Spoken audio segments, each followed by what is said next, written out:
আমি অলরেডি বলেছি যে ভারতে যে ওয়াকফ অ্যামেন্ডমেন্ট বিলটা পাশ হয়েছে, সেটার কারণে ভারতের রাজনীতি এবং সমাজে বিশাল একটা ঝড় বয়ে যাচ্ছে। এবং আমরা দেখতে পাচ্ছি যে এই পার্টিকুলার অ্যামেন্ডমেন্ট নিয়ে মোটামুটি পুরো বিশ্বের যত লিডিং নিউজ এজেন্সিস আছে, বিবিসি হোক, সিএনএন, সবাই কথা বলছে, বাংলাদেশে এটা নিয়ে অনেক কথা হচ্ছে। সো আমরা এই ভিডিওতে যে চেষ্টা করবো সেটা হলো কেন এত কথাবার্তা হচ্ছে, কেন এই হট্টগোল গুলো হচ্ছে, এই প্রত্যেকটা বিষয় আমরা একটু ডিপে যাওয়ার চেষ্টা করবো, বোঝার চেষ্টা করবো যে কি কি ইস্যুজ এখানে আছে। তো আমরা আলোচনা শুরু করার আগে একটু ব্রডার পার্সপেক্টিভটা বুঝে নিই। এই যে আইনটা আছে, আহ, সেই আইনটার নামটাও আমরা একটু জানা দরকার। যে অফিসিয়াল নামটা আছে, অফিসিয়াল নামটা হলো ইউএমইইডি। এই ইউএমইইডি মানে হলো unified Waqf management empowerment efficiency and development act.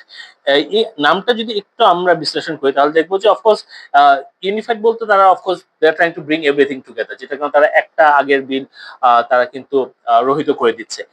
এখানে ওয়াকফ গুলোকে ম্যানেজ করা of course is one part of it. Empowerment তারা কিছুটা বোঝাতে চাচ্ছে যে ওখানকার বিশেষ করে নারী এতিম যারা আছে তাদেরকে কিভাবে করে এই অ্যাক্টের থ্রুতে বা এই অ্যাসেট ম্যানেজমেন্টের থ্রুতে দেখেন এম্পাওয়ারমেন্ট করতে পারে। তিন নাম্বারটা হলো এফিসিয়েন্সি বাড়ানো অফ দিস অ্যাসেটস, কারণ তারা মনে করছে যে অনেক অ্যাসেটস গুলোকে প্রপারলি ইউটিলাইজ হচ্ছে না অথবা ইলিগালি অকুপাইড করা আছে, সেগুলোকে তারা এফিসিয়েন্সি বাড়ানো যেতে পারে। And of course at the end of the day they want to make this act as a means of developing this Waqf estate, যাতে করে তারা আরো বেটার সার্ভ করতে পারে দ্য কমিউনিটিকে। And so this is on paper, but আমাদের একটু ডিপার যেতে হবে যে এখানে আসলে কি কি ধরনের ইস্যুস গুলো আছে। সো মুভিং অন, আমরা যেটা করব এখন, আমরা একটু আগে বড় প্রেক্ষাপটটা দেখি যে এখানে কি কি ধরনের পরিবর্তনগুলো আসছে এবং কেন এই সরগোলগুলো হচ্ছে। প্রথমটা হলো ধর্মীয় পরিচয়। আপনারা দেখবেন যখন আমরা আলোচনাগুলো করব যে বেশ কিছু কিছু ধারা এখানে ঢোকানো হয়েছে, বেশ কিছু ইস্যুস ঢোকানো হয়েছে, যেটার কারণে the autonomy of the Muslim community in terms of managing this assets might get question, এবং যেটা হয়তো বা কনস্টিটিউশনালি বেশ কিছু কিছু জায়গাতে প্রবলেমেটিক হওয়ার সম্ভাবনা আছে। সেটা নিয়ে আমরা একটু আলোচনা করবো। দুই নম্বর জিনিসটা হলো যে সম্পত্তি অধিকার, যে আমরা যেটা অলরেডি বলেছি গত ভিডিওতে, প্রায় 9 লাখের মতো, 8,70,80,000 কাছাকাছি হবে যে সম্পত্তিগুলো আছে, এবং 1.2 ট্রিলিয়ন রুপিজের যে সম্পত্তিগুলো আছে, সেইটা কিভাবে করে সম্পত্তি অধিকারগুলো মুসলমানদের হাতে থাকবে নাকি চলে যাবে, আনডকুমেন্টেড যে অ্যাসেটস গুলো আছে সেগুলোর কি হবে, রেজিস্ট্রেশন প্রসেস, এই জিনিসগুলো নিয়ে আমরা একটু বিতর্ক আছে। এবং তিন নম্বর জিনিসটা হলো যে রাজনৈতিক একটা মেরুকরণ আছে কিনা, যে এখানে সাম্প্রদায়িক রাজনীতি হচ্ছে কিনা, বা সরকার কি শুধুমাত্র মুসলমানদেরকে টার্গেট করে এই কাজগুলো করছে কিনা, সেগুলো নিয়ে একটু আমরা আলোচনা করব। এটা ছাড়াও কিছু কিছু স্লাইটলি মোর লেস কন্ট্রোভার্সিয়াল ইস্যু আছে, যেমন একটা আছে যে এই কাউন্সিল গুলোতে বা বোর্ড গুলোতে নারীদেরকে অন্তর্ভুক্তিকরণ, of course that's very inclusive in nature. আরেকটা আছে যে অন্যান্য যে সম্প্রদায়গুলো আছে, যে আমরা জানি যে মুসলমানদের ভিতরে শিয়া আছে, সুন্নি আছে, এবং অন্যান্য যে ডিফারেন্ট সেক্টস গুলো আছে তাদেরকে ওই বোর্ডে সংযুক্ত করা যায় কিনা। Again, that is a little bit controversial, but then again, not necessarily at the highest priority right now. So এই ইস্যুসগুলো নিয়ে আছে, বাট আমরা হয়তো ওই জিনিসগুলো যাবো না। আমরা মোটামুটি 7টা টপিক নিয়ে এখানে ডিটেলস আলোচনা করবো, and let's go one by one. প্রথম যেটা আছে সেটা হলো ওয়াকফ বোর্ডে অমুসলিমদের ঢোকা।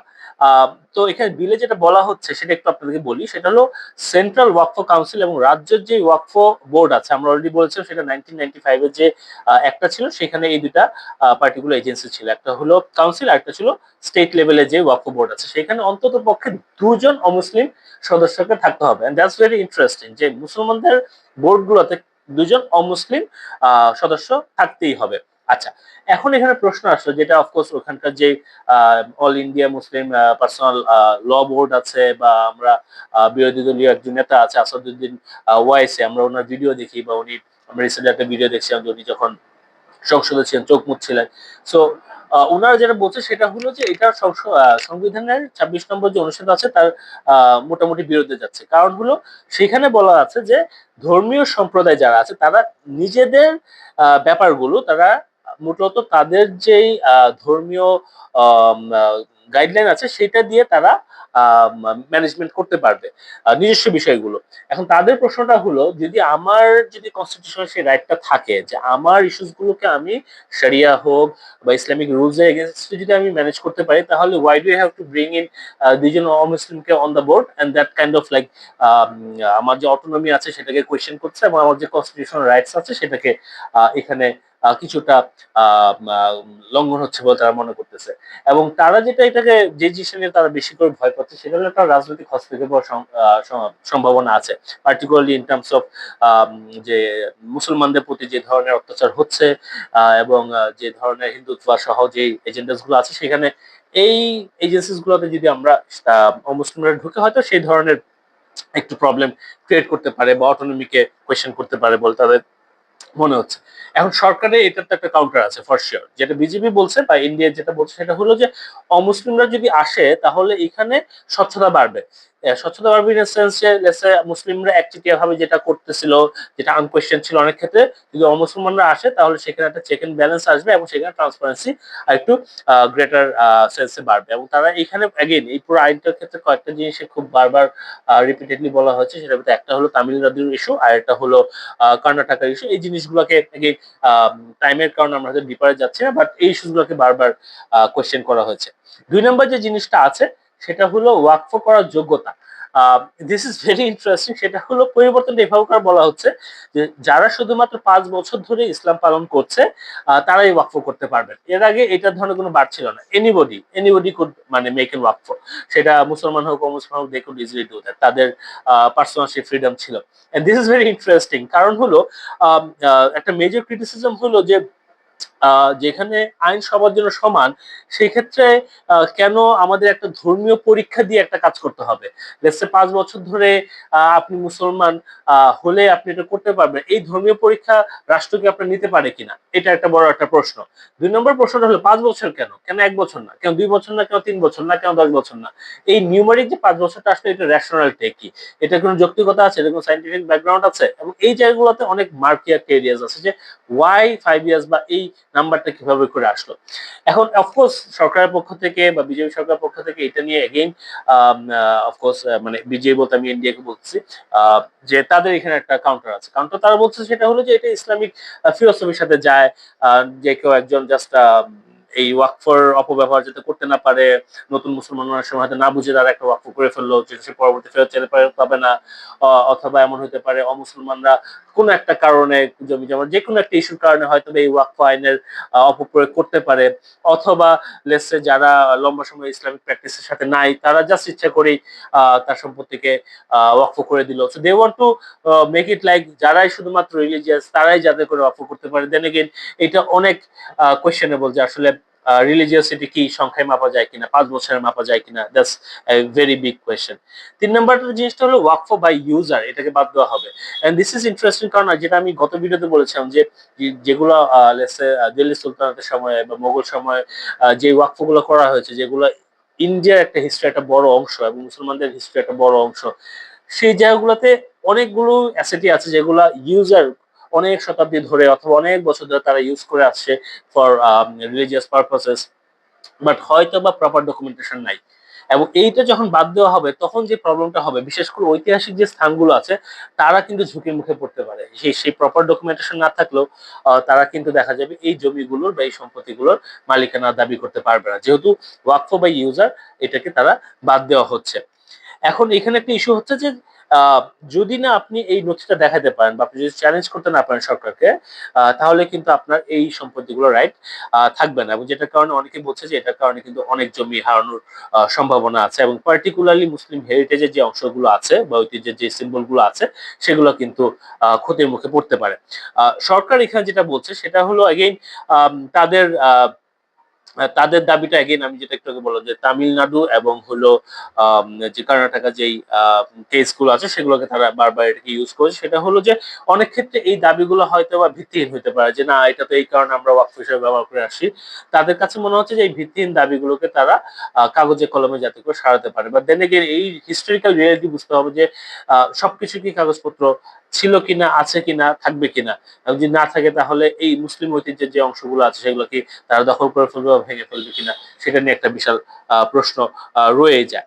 4 নম্বর প্রবলেমটা হলো সম্প্রতি বিরোধ সরকারের কর্তৃত্ব। সেটা হলো যে কোন সম্পত্তি ওয়াকফ নাকি সরকারের, সেটা যখন নির্ধারণ করা হতো, এটা আগে করা হতো ওয়াকফ ট্রাইব্যুনালের মাধ্যমে, যেটা আপনাদেরকে গত ভিডিওতে বলেছিলাম। কিন্তু এখন যেটা হবে যে সিনিয়র সরকারি অফিসার কালেক্টরের উপরে যে র্যাঙ্কে আছে তারা এটা ঠিক করবে, এবং মামলা যতদিন চলবে সেই ততদিন এই চালকের সময় জমিটা ম্যানেজ করবে হলো সেই সরকারি অফিসার। এখন বিতর্কের একটা বড় কারণটা হলো যে এগেইন কংগ্রেস এবং ডিএমকে যেটা বলতে যাচ্ছে সেটা হলো যে যেখানে একটা আধা বিচারিক একটা ট্রাইব্যুনাল ক্ষমতা ছিল, সেটাকে কেন আমলাদের হাতে নিয়ে যাওয়া হলো। এখানে অনেকাংশেই হয়তো বা একটা অটোনমিতে প্রবলেম করতে পারে, এবং রাজনৈতিক কারণে আম, এই পার্টিকুলার চেঞ্জটাকে ব্যবহার করা হতে পারে, এবং আমলারা এটাতে মিস ইউজ করার সম্ভাবনা থাকতে পারে, এবং এটার মাধ্যমে বিচারের যে স্বাধীনতা আছে সেটাও হয়তো বা খর্ব হতে পারে। এবং আরেকটা বিশাল একটা ভয় হলো যে এখন যে জমিগুলো আছে সেটা হয়তোবা সরকারি জমি বলে যে কেউ দাবি করতে পারে, এবং যখনই দাবি করা হবে তখন মামলা হবে, সেটা সরকারের হাতে যাবে, এবং এখানে হয়তোবা মুসলমানদের ক্ষতিগ্রস্ত হওয়ার অনেক সম্ভাবনা আছে। ইন্ডিয়া যেটা বলছে সেটা হলো, তাদের কথা হলো যে ওয়াকফ স্টেট, তারা মানে ওয়াকফ যে ট্রাইব্যুনাল আছে তারা তাদের মতো যে ব্যবস্থাটা করতো, বাট এখন যেটা হবে যে এটা দ্রুত, এটা আরো একটা রিজলভ হবে এই যদি এই পার্টিকুলার ফ্রেমওয়ার্কে নিয়ে আসে। তবে এটা most probably I am not too sure যেটা কতটুকু কনভিন্সিং, এটা মোস্ট লাইকলি এটা রাজনৈতিক হাতিয়ার হিসেবে ব্যবহার করার সম্ভাবনা আছে বলে মনে হচ্ছে। 5 নম্বর যে পয়েন্টটা সেটা হলো সেন্ট্রাল পোর্টালে রেজিস্ট্রেশন বাধ্যতামূলক। এখানে যেটা বলা হচ্ছে যে সব ওয়াকফ সম্পত্তি 6 মাসের মধ্যে একটা সেন্ট্রাল পোর্টাল রেজিস্ট্রেশন করতে হবে, এবং যদি সেটা সে করতে না পারে তাহলে তারা ওয়াকফের মর্যাদা হারাবে, আনলেস ট্রাইব্যুনাল যদি সেটাকে বলে যে না এটা একটা ওয়াকফ এস্টেট। এটা খুব ইন্টারেস্টিং, কারণ হলো এইখানেই ডকুমেন্টেশনের একটা বড় ঝামেলা হবে। আপনি যখনই এই সেন্ট্রালাইজড ওয়েবসাইটে বা পোর্টালে যখন আপনি আপনার ওয়াকফ স্টেটের ডেটা ইনপুট করতে যাবেন, তখন they will ask for all the documentation, and if you fail to do that, তখনই কিন্তু আপনার এই সম্পত্তি বা মুসলমানদের সম্পত্তি কিন্তু তাদের হাত থেকে চলে যাওয়ার সম্ভাবনা আছে। এবং এই জায়গাটাতে একটা জিনিস একটু বলে রাখা ভালো, সেটা হলো যেটা আগে রাজ্য সরকাররা এটাকে বলছে, সেটা হলো যদি সেন্ট্রালি যদি এটাকে আমাদেরকে সাবমিট করতে হয়, তাহলে কি এখানে রাজ্যের যে ক্ষমতা আছে সেটাকে খর্ব করা হচ্ছে কিনা। তারা মনে করেন যে সেন্ট্রালি যদি এটাকে ম্যানেজ করা হয়, তার রাজ্যগুলো তার এই ওয়াকফ স্টেট গুলো ম্যানেজ করার যে একটা তার অধিকার ছিল সেটা হয়তো বা এখানে খর্ব হতে পারে। এখানে এনডিএ যেটা বলছে সেটা হলো যে তাদের মানে again this a very generic কথাবার্তা, সেটা হলো যে আমরা চাচ্ছি যে এখানে ট্রান্সপারেন্সি এনহ্যান্স করার জন্য, ডিজিটালাইজেশন আনার জন্য, যাতে করে এখানে misuse of this particular bill যাতে করে না হয়, বা ওয়াকফ যাতে করে অ্যাসেটস গুলো আছে সেগুলো যাতে করে প্রপারলি তারা ম্যানেজ করতে পারে, এবং যাতে করে রাইটস অফ আদার ইন্ডিভিজুয়ালস যাতে তারা ইনশিওর করতে পারে। Again that's again controversial, debatable, but that's what they are saying. 6 number যে জিনিসটা আছে সেটা হলো ওয়াকফোর একটা মেজর নেচার হলো যে আপনি এটা ইরেভোকেবল, মানে এটা আপনি চাইলে বাদ দিতে পারবেন। আমি আজকে ওয়াকফ করলাম আমার এই জমিটা, আমি কালকে বলতে পারবো না যে না এটা আমি আর দিব না ওয়াকফতে, এটা এখন আমি আমার কাছে রেখে দিব।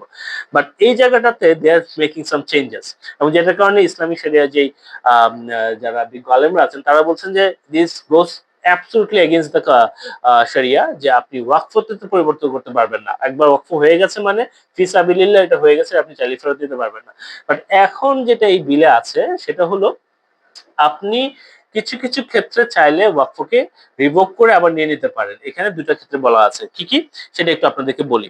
প্রথমটা হলো মূল যে উদ্দেশ্য ছিল ওয়াকফের সেটা যদি পালন না হয়, অথবা জনস্বার্থের যে ইস্যুটা আছে সেটা যদি আপনি লঙ্ঘন করেন। দিস ইজ ভেরি ট্রিকি, কারণ জনস্বার্থ লঙ্ঘনের বিষয়টাকে আপনি ডিফাইন করবেন কিভাবে, এটা তো অনেক ভেগলি টার্ম, এবং এটা যে কেউ বলে দিতে পারে যে এটা জনস্বার্থে এখন এটা বিঘ্ন ঘটছে, বা এটা যে অ্যাকচুয়াল অবজেক্টিভ ছিল সেটা সে অ্যাচিভ করতেছে না, অতএব এটাকে এখন আমরা রিভোক করে এটা সরকার নিয়ে নিতে পারে। Then that becomes very tricky, কারণ এর আগে যেটা ছিল is done deal done close, এখন কিন্তু আবার আগের গুলোকে ফেরত নেওয়ার সম্ভাবনা আছে। এনডিএ যেটা বলছে সেটা হলো যে অনেক সময় এই অবৈধ ওয়াকফকে ঠেকাবে, অথবা যে দুর্ব্যবহার বা মানে যে অপব্যবহার হতো এই একটা, সেটাকে তারা এখানে কমাতে যাচ্ছে। কিন্তু আসলে কি সেটা হবে কিনা বা সেটাই উদ্দেশ্য কিনা, সেটা নিয়ে ডিবেট করার অনেক কারণ আছে। লাস্ট যে পয়েন্ট আমরা বলবো সেটা হলো কালেক্টরকে অন্তর্বর্তীকালীন ম্যানেজার হিসেবে মানে দায়িত্ব দেওয়া। সেটা হলো যখন একটা মামলা চলবে ট্রাইব্যুনালে, তখন এটার ম্যানেজারটা কে হবে? এই পার্টিকুলার অ্যাক্টে যেটা বলা হচ্ছে অ্যামেন্ডমেন্ট অ্যাক্টে, সেটা হলো মামলা চলাকালীন জেলা কালেক্টর বিতর্কিত যে ওয়াক্ফ সম্পত্তি আছে সেটা ম্যানেজ করবে এবং রাজস্ব সরকারের কাছে জমা দিবে। এখন এটা একটা বড় প্রবলেম হলো, যদি এটা ধরেই নেই যে সেই কালেক্টর এটা ম্যানেজ করবে, তাহলে তো নিয়ন্ত্রণটা তো হারায় ফেলবে হলো মুসলমানরা। যতক্ষণ পর্যন্ত প্রমাণিত হচ্ছে যে এটা আরেকজনের সম্পত্তি বা সরকারের সম্পত্তি, ততক্ষণ পর্যন্ত তো এটা মুসলমানদের হাতেই থাকা উচিত। তাহলে কেন সরকার এটা হাতে নিবে? আর সেকেন্ডটা হলো, এখান থেকে যে রাজস্বটা আসবে, সেই রাজস্বটা তো সরকারের পকেটে কেন যাবে? যেহেতু এটা এখনো প্রমাণিত হয়, প্রমাণিত হলে that's a different story. So এখানে হয়তো মুসলমানদের অর্থনৈতিক ভাবে ক্ষতিগ্রস্ত হওয়ার সম্ভাবনা আছে এবং সরকার আগেই এখান থেকে হয়তো কিছু অর্থনৈতিক লাভ পাওয়ার সুযোগ আছে। এখানে আরেকটা জিনিস যেটা বলে রাখা ভালো, সেটা হলো যে আহ, আম, যেহেতু কালেক্টর যারা আছে তার সরকারি লোক, এবং এই ক্ষেত্রে হয়তো বা আম, অনেক সময় দেখা যায় বিভিন্ন সিদ্ধান্ত হয়তো সরকারের পক্ষে যায় এবং সেখানে রাজনৈতিক ভাবেও অনেক মামলা হয়ে থাকে। তার মানে এইটার কিন্তু একটা অপব্যবহার হওয়ার সুযোগ আছে। এনডিএ যেটা বলতে চাচ্ছে সেটা হলো যে না, এটার মাধ্যমে একটা নিরপেক্ষতা থাকবে। মূলত আইনি কাঠামোর মাধ্যমে বিরোধগুলো নিষ্পত্তি হবে এবং ম্যানেজমেন্ট সরকার করবে। সো দুটোকে সেপারেট রেখে এখানে অনেকটা তারা নিরপেক্ষভাবে অ্যাসেট গুলোকে ম্যানেজ করবে। তো এই সাতটা হলো মূলত মূল যে ইস্যু যেগুলো নিয়ে এত ডিবেট হচ্ছে। তবে আমার কাছে পার্সোনাল ওপিনিয়ন হলো যে it seems like a very very controversial bill, যেটার মাধ্যমে পার্টিকুলারলি মুসলমানরা যে ওয়াকফ এস্টেটের মাধ্যমে বিভিন্ন দাতব্য সংস্থা, বিভিন্ন মসজিদ, মাদ্রাসা, এতিমখানা চালাচ্ছিলেন, সেই সেই যেই স্থাপনাগুলো আছে সেগুলো অবশ্যই হুমকির মুখে পড়বে। এবং এখানে আমরা হয়তো সাম্প্রদায়িক কিছু বিরোধ দেখতে পারি, পার্টিকুলারলি যেই অ্যাসেটস গুলোর প্রয়োজনীয় কাগজপত্র নেই, কিন্তু ইয়ার্স আফটার ডেকেড অথবা শতাব্দীর পর শতাব্দী মুসলমানরা সেগুলোকে ব্যবহার করে আসছিল, সেই পার্টিকুলার অ্যাসেটস গুলো হয়তো বা রাইটস মুসলমানরা হারাতে পারে। এবং এই ক্ষেত্রে it's very important that not just the Muslim but all people including Bangladeshis, অন্য যারা আছে পুরো বিশ্বে, তারা এই ধরনের একটা পার্টিকুলারলি স্পেসিফিক একটা কমিউনিটির জন্য যে ধরনের একটা কন্ট্রোভার্সিয়াল বিল করা হয়েছে, সেটার এগেনস্টে তারা আরো অনেক সরব হবেন এবং তারা তাদের কনসার্নস গুলোকে শেয়ার করবেন, যাতে করে অ্যাটলিস্ট এটাকে একটা ওয়ার্কেবল ফরম্যাটে এসে এনে এটাকে যাতে করে মুসলমানদের সহ যত মাইনরিটিস আছে দেশে এবং দেশের বাইরে, তাদেরকে যাতে করে ইনশিওর করতে পারে যে ইন্ডিয়া ইজ এ কান্ট্রি যেখানে সবার রাইটস কে রেসপেক্ট করা হচ্ছে। এটা হবে কি হবে না, that's another issue, that's beyond my capacity to say. But of course do let me no যে আপনাদের কেমন লেগেছে। আপনাদের কোনো মতামত থাকলে আমাকে জানাবেন, আমি চেষ্টা করবো আপনাদের মতামতকে অফকোর্স অ্যানালাইসিস করতে বা চিন্তা করতে, এবং সেখান থেকে যদি কিছু জিনিস নেওয়া যায় আমি ডেফিনেটলি নিব, এবং যদি কিছু জিনিস আমার এখান থেকে যদি বিয়োগ করতে হয় of course that I will do too. Thank you very much. ভালো থাকবেন সবাই। আসসালামু আলাইকুম।